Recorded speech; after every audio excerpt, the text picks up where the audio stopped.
فشمس مهدينا زفت إلى المقلين. صلي وسلم على محمد. ملأت بالحب آفاقي وتكويني، فاطلع فداك الدنا يا روح ياسيني. أشرق لتجتلي الدنيا جلال هدى، يمدها بالعوى بالخرد والعين. يا حامي الدين قد نادتك رايته، فانهض حنانيك واحمل راية الدين.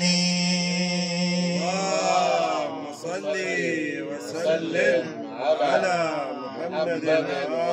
يا أيها القائم المهدي إن بنا شوقا إليك بعمر العمر يضطرد. عشناك عشقا صمودا رفعة وهدى، برغم من كابروا بغيا ومن حسدوا. جئنا نجدد عهدا بيعة وثقا، فكل أيامنا في حبكم جدد. صلي وسلم على محمد. هذا وفي مدحه أقول أفلح من يصلي على الرسول وآل. يا مستمعين النظام صلوا على البدر التمام محمد صلى الله عليه وسلم. الكون ينشد والطيور ترنموا. بشراكم ولد الإمام الأعظم،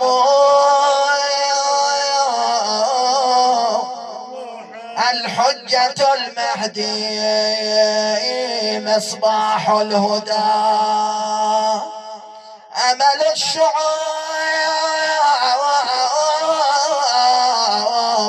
ونصره المتحتم.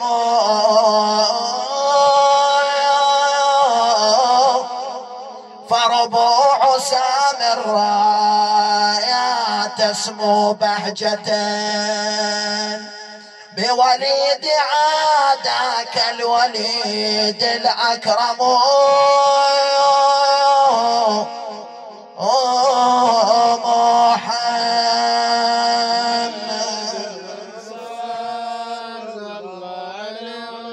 والله بسعود ميلادك لفانا اليوم، بسعود ميلادك لفانا اليوم. علقنا الروح لك مو فقط بسعود، ما زلنا على الميعاد بسعود، ما زلنا على الميعاد. نحن المصطفى خير البرية، نحن المصطفى،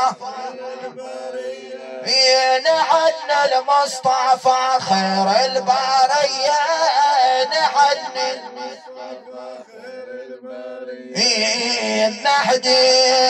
مهدي يا من نورك لكل الخلق مهدي، يا من نورك لكل الخلق مهدي، واسمك دخر بالشدات مهدي. أحد التحريع ولولاك مهدي، أحد التحريع ولولاك مهدي. نحني حيدارة حامل حمية، نحني حيدارة نعني حيدر حامل حامية نعني وسيلة وسيلة دمع من الفرح إلا وسيلة دمع من الفرح إلا وسيلة يا مهدي ما لنا غيرك وسيلة وكل واحد عارف نهجه وسيلة وكل واحد عارف نهجه وسيلة متى الظهور تسعد هالبارية متى الظهور تسعد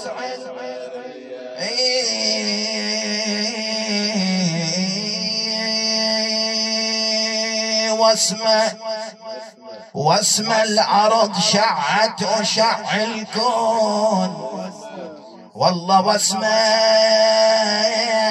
اليوم انولد راعي المجد والله واسم أبو صالح دخل الدين والله واسمه من اسم جد النبي خيرين بريان عن المصطفى خير البريان عن المصطفى عن المصطفى خير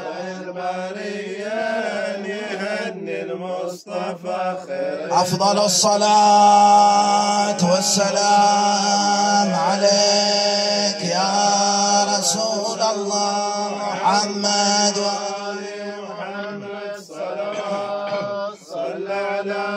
محمد علي ابن أبي طالب صلوات ربي عليه أصلي وسلم عليه صلوات ربي عليه. اللهم صل على محمد وآل محمد وبارك لنا يا الله في أفراح محمد وآل محمد وأنزل علينا الخيرات والبركات بحق محمد وآل محمد. اللهم عجل فرج المهدي من آل محمد ببركات الصلاة على محمد وآل محمد.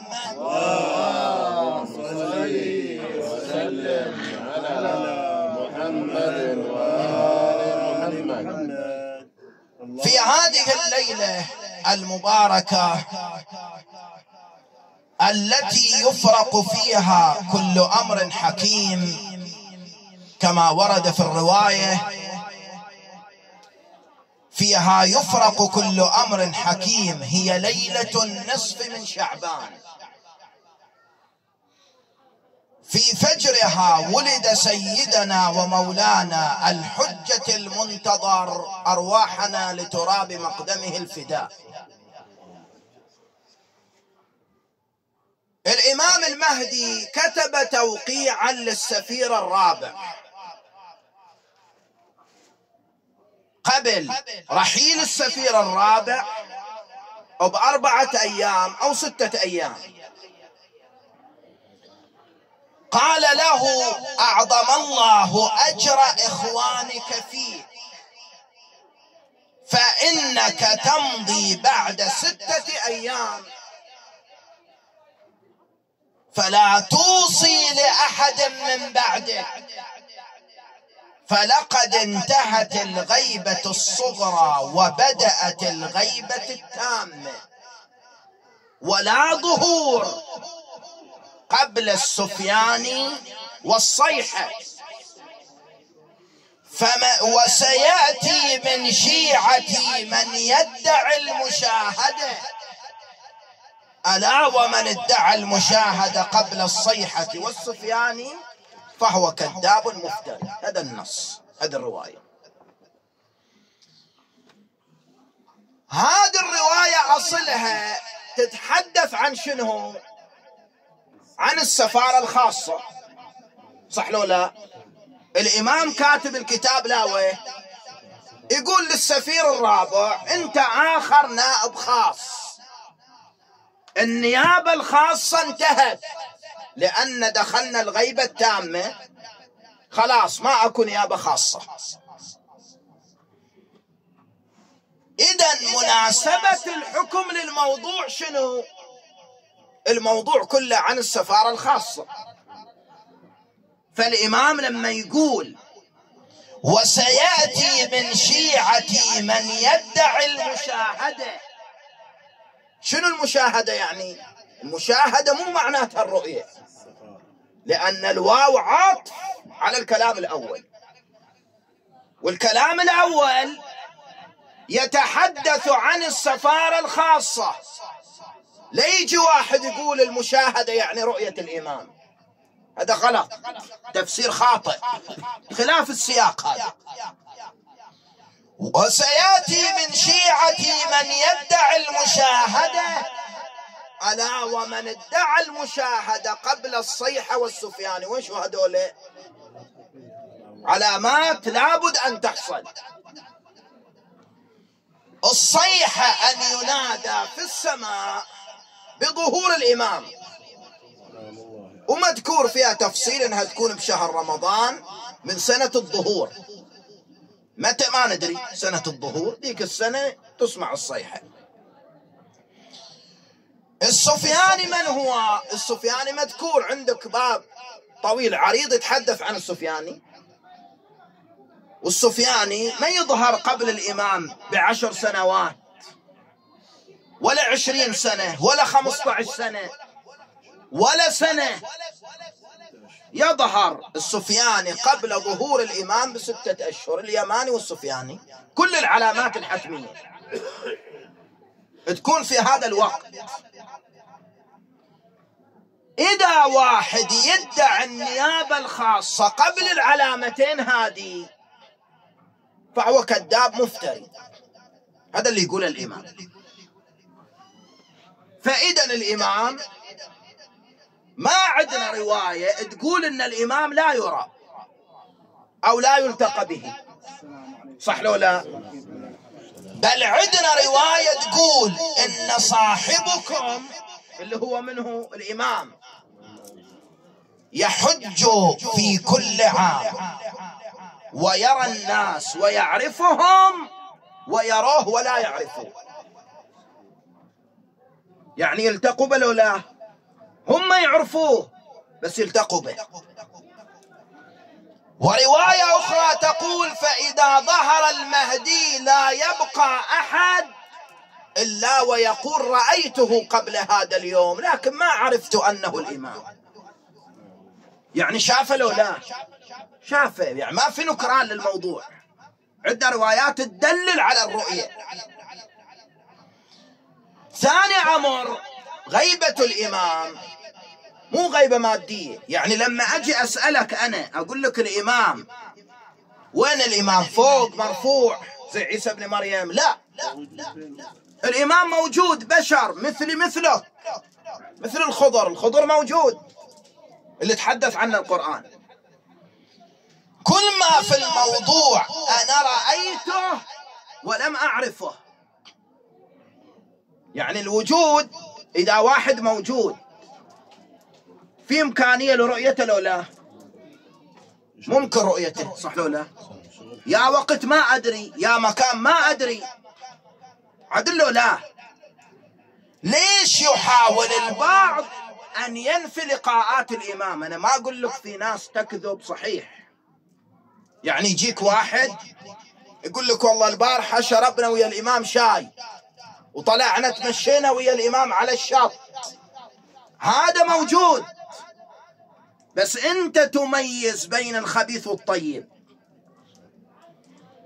واللي يشوف الإمام ما يجي يخبر يعلن يقول أنا شفته. هذول أهل تقوى أهل ورع ما يقولوا إلا بعد مضي زمن. وهو على فكرة يعني إذا التقى الإمام ما يعرف أنه الإمام إلا بعد مضي الإمام. يعني افترض واحد التقى الإمام الآن بزمن الغيبة الكبرى ما يعرف هو هذا الإمام، صح لو لا؟ متى يعرف؟ إذا غادره الإمام. قبل سنوات حصل حريق في الحج حريق في الخيام، تتذكروا يا سنة حصل، صح لو لا؟ واحد من الناس يقول حججت مع زوجتي وهي حديثة الإسلام، توها داخل الإسلام والتشيع من بلاد الغرب، تزوجها جابها لأداء فرض الإسلام. يقول أنا علمتها الأئمة واحد واحد، وعلمتها إن عندنا إمام موجود لكن لا نراه، في الحج موجود أكيد لكن ما نشوفه، ومن استغاث به أغاثه. هذا حطه ببالك. يقول رحنا نرمي الجمرات ورجعنا إلا الحريق نشب في الخيام. زوجته وين؟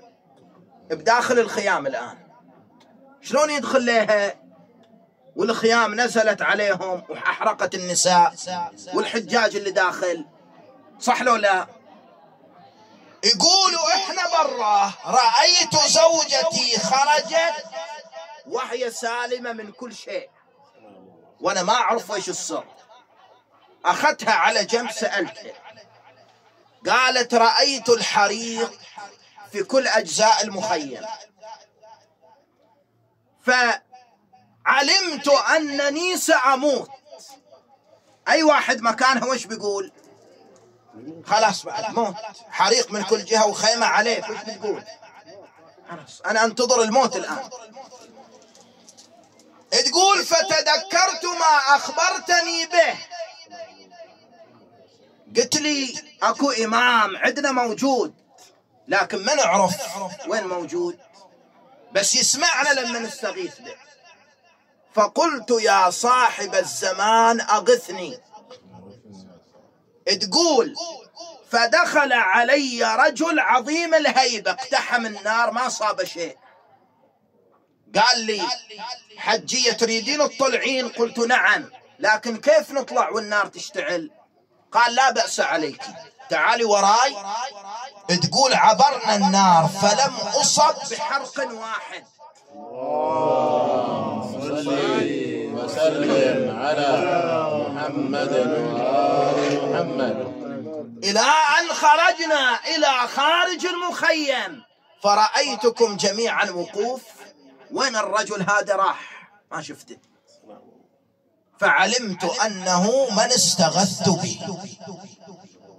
من تلتقي بالإمام وإيش يدلل أن هذا الإمام؟ لازم معجزة، صح لو لا؟ حتى يثبت أنه هو الإمام اللي استغث به، واللي صار معجزة. كل الناس ماتوا واللي هي طلعت، والحريق من كل جهة وتعبر الحريق ولا يصيبها شيء. هذا وش تقول عنه؟ من استغاث به أغاثه. يا صاحب الزمان أغثنا جميعا، نسأل الله أن يقضي حوائجنا جميعا ويمن علينا بالخير والرضا ويعجل فرج إمام زماننا بمحمد وآل محمد. أفضل الصلاة والسلام عليك يا رسول الله محمد. صلوا على محمد علي بن أبي طالب، أصلي وسلم عليه صلوات جميعا، صلوات صلوات على الإمام المنتظر، صلوات صلوات صلوات صلوات على الإمام المنتظر، صلوات صلوات. إلهي يا إلهي متى الغايب يجينا، أغوص ببحر الهموم ونشواق سفينة. إلهي عجل أمره يا رب اعطف علينا، بقينا نحسب أيام ولا يرجع ولينا، والأيام والأيام عشناها من مر الأمار. صلوات صلوات على صفى الحال، صفى الحال، حال الطيور بلا شجار. صلوات صلوات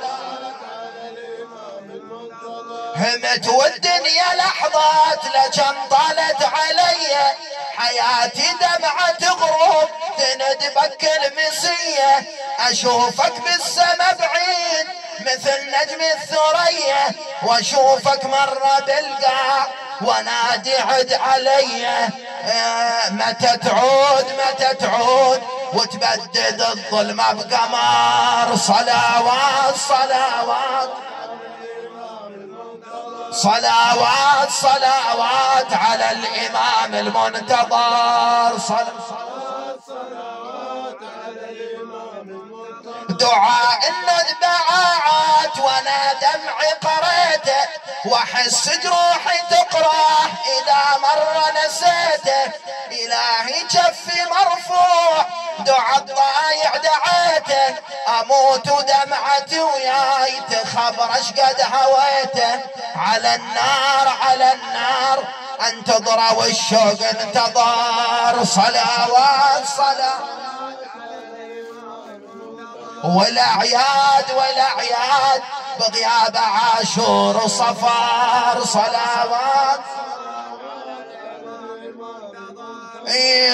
إنا نزف إلى المختار تهنئة في ليلة سطعت أنوار مهدينا،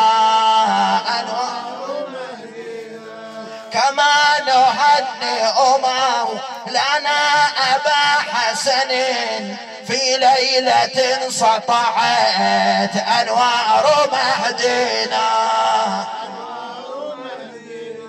والطهر فاطمة إنا نهنئها في ليلة سطعت أنوار مهدينا، إنا نردد دعاء ذا القول في مرح في ليلة سطعت أنوار مهدينا. اللهم صل على البشير النذير والسراج المنير محمد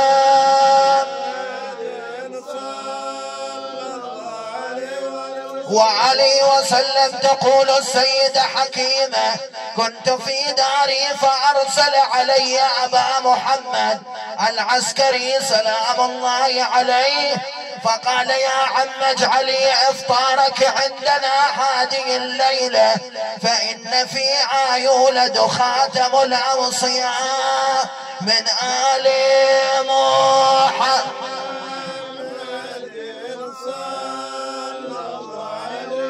تقول السيدة حكيمة فذهبت إلى دار الإمام وجلست على مائدة الإفطار، فقلت ممن الخلف سيدي؟ فقال من السيدة نرجس، فقلبتها ظهرا وبطنا ولم أر عليها أثرا للحمل، فقال يا عم لا تعجبي إنه أمر الله تعالى، فقد شاءت إرادته أن تولد كما يولد هذا المولود، يولد كما ولد موسى بن عمران، كيف وهو خاتم الأوصياء من آل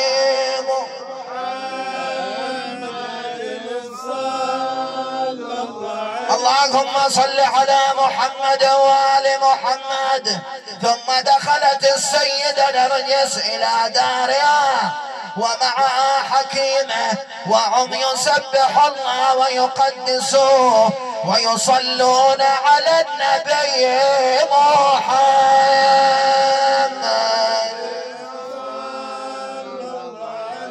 تقول السيدة حكيمة فلما اقترب وقت الفجر غابت عنا السيدة نرجس، فذهبت إلى الإمام أبي محمد أخبره بهذا الأمر، فقال ارجعي فإنك تجدينها. فرجعت فوجدتها وقرأت عليها ياسين والصافات ثم أخذتني فترة وأخذتها فترة، فرأيت نورا سطع من بطنها ملأ المشارق والمغارب، وهو نور ابن النبي.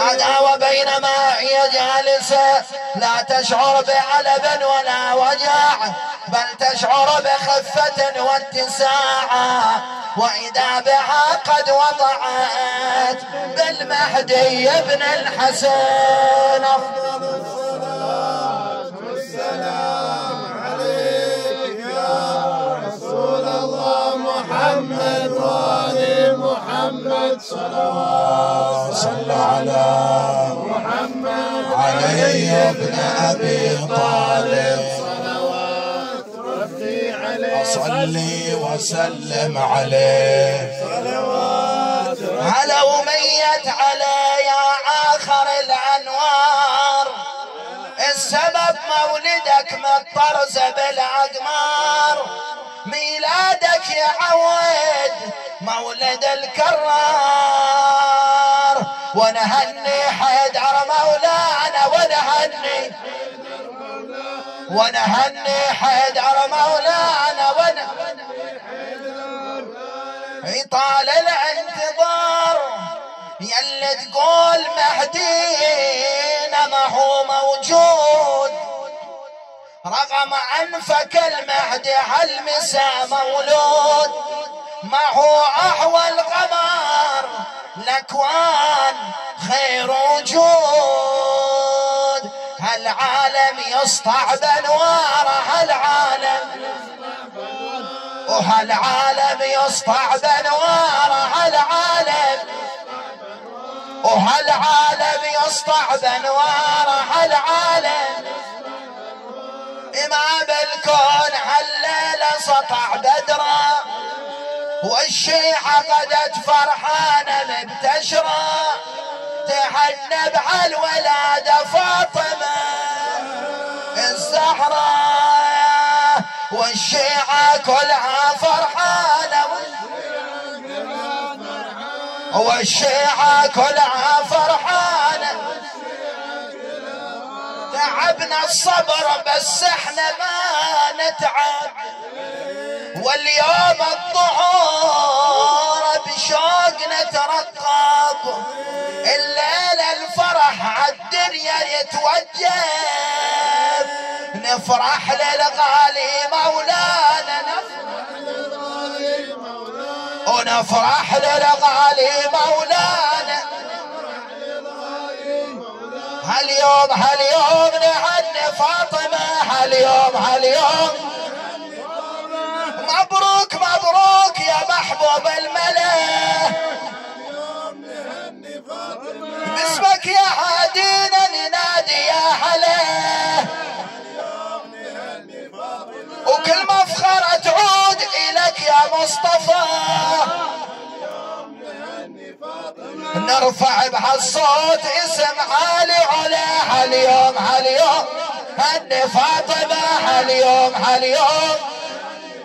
الكون ينشد والطيور ترنم، بشراكم ولد الإمام الأعظم، الحجة المهدي مصباح الهدى، أمل الشعوب ونصرها متحتم، وليملأن به البلاد عدالة، ويقوم باسم الله فيها ويحكم. أفضل الصلاة والسلام عليك يا رسول الله محمد وآل محمد. صلوا على محمد عليه يا ابن أبي طالب، صلوات ربي عليه، أصلي وسلم عليه. اللهم عجل فرج إمام زماننا واجعلنا من أنصاره وأعوانه. اللهم واقضي حوائجنا، اللهم واشفي مرضانا وآمنا في أوطاننا يا رب العالمين. اللهم احفظ زوار أبي عبد الله الحسين وأشركنا في دعائهم وزيارتهم، وارزقنا في الدنيا زيارة الحسين وفي الآخرة شفاعة الحسين يا رب العالمين. المؤسسين تقبل أعمالهم ووسع رزاقهم، ارحم أمواتهم إلى أمواتهم أموات المؤمنين والمؤمنات، سيما المرحوم